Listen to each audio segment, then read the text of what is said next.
Correct. Now, talking about capital, Yes. we had this discussion earlier before we went on camera. We are of the thinking that the challenge or the change that's going to occur with clean tech is actually probably going to be driven by consumers, people actually buying product and services which are renewable and or regenerative. And then that leads on to the case that for people to buy them, historically, you know, mobile phones we didn't buy mobile phones because the government told us to buy a mobile phone. We bought a mobile phone because it was a lot easier to have. We bought a personal computer because we needed a personal computer to be able to communicate and increase the ability for us to become productive.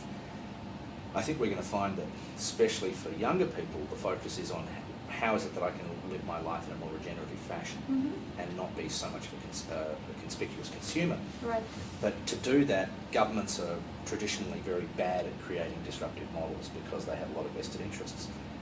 Are you seeing a lot of private finance in Singapore coming into this space and trying to catalyse the new businesses that will provide those services? Yes. So the traditional model, so we're talking about two different things here. We are talking about technologies and then we are talking about projects. Yep. In the past, when we talk about, let's say, specific technologies, if you look at solar or wind energy and things like that, traditionally it's being done by the governments by providing feed-in tariffs, by giving incentives or subsidies, etc. Because the mantra was that renewable energy is not economical. It would not happen unless there were subsidies and incentives and feed-in tariffs. Those days are changing because with the technology growing and getting to scale, the prices are dropping. So, for example, in Singapore, like I mentioned earlier, solar as well as bioenergy, both biogas and biomass, are grid parity. Or less. Or less. Or less. Or yeah. less. You would know that better yeah, than or me, less. Steve. In some cases, or exactly. less.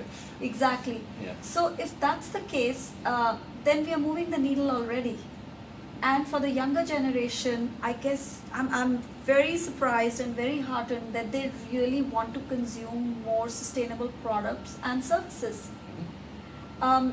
So if they have an option of getting, for example, their electricity from a renewable source and it's the same price or lower, I'm very hopeful that they will go in that direction. Well, I think they will because companies see the value in promoting that. Right. And being seen as doing something real as opposed to doing greenwashing, which was the case for the last 10 years. And I think most people have seen through quite a lot of those campaigns. And it's not just individuals, it's also corporations. I think we're getting more and more, corporate social responsibility angle coming in for companies, and it's affecting their businesses if they're being completely unsustainable. I think we do a lot of, in our business, we've done a lot of work with large corporates. And the beauty of large corporates is that even if they make an effort to maybe change the fuel source from their factory, we had one job we recently looked at. They're going to change the fuel source for 60 megawatts of power and heat.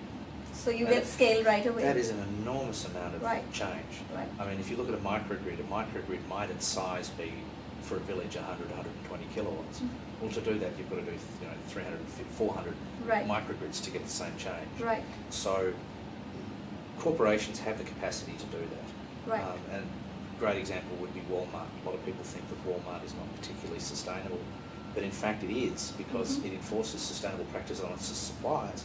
And because it's got so many suppliers, it has a huge ability to influence. It's a great influencer. Greening the supplier chain. Yeah, I think absolutely. And I think if you can look at getting the opportunities to bring more financing, then people see you have more market entrants, you have then the capacity to produce more competition, and then as a consequence prices will fall and penetration will increase. Right.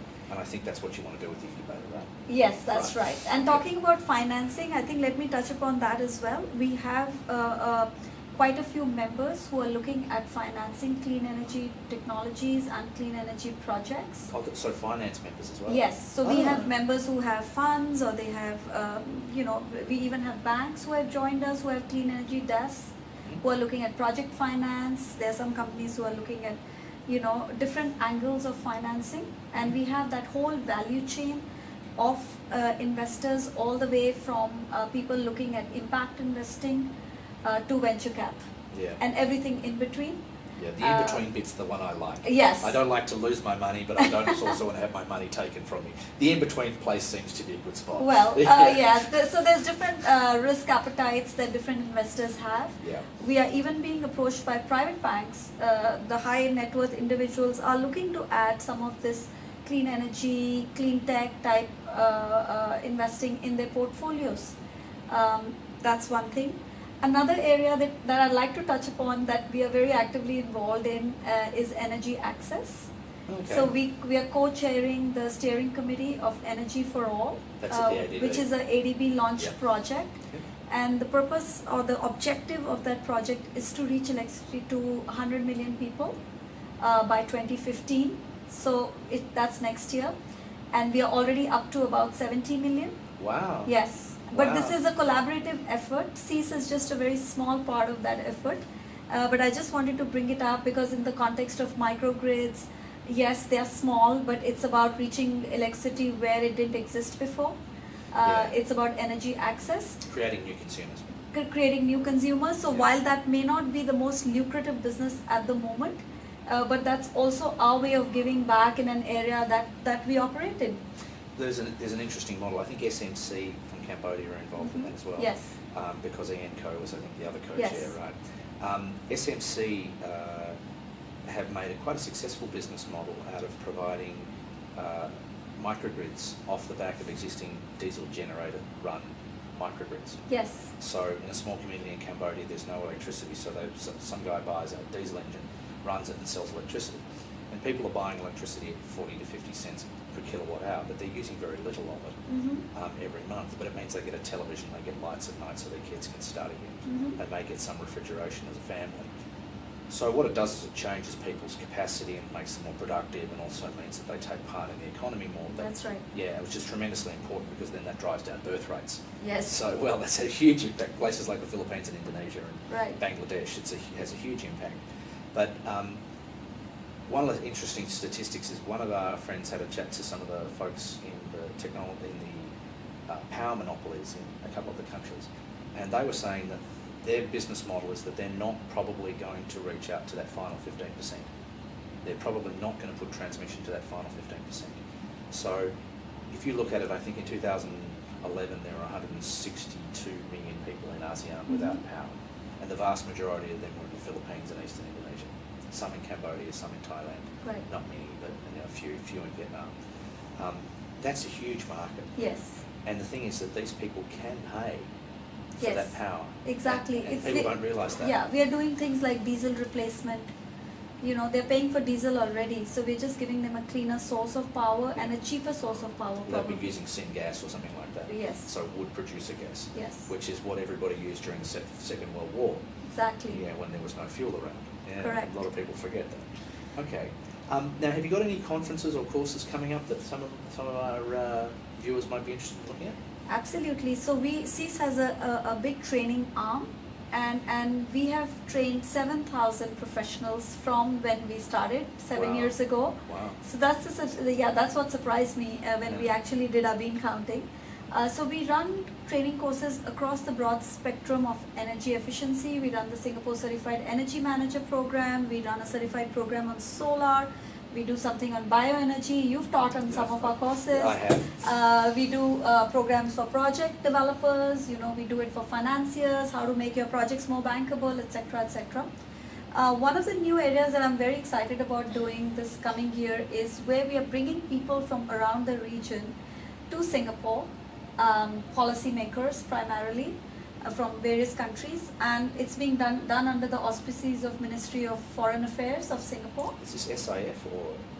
It's the Singapore Cooperation Program, Okay, so it's MFA. MFA. Okay. And what we are trying to show these policymakers is that they need to provide an enabling environment if private capital has to flow into these countries into clean energy projects.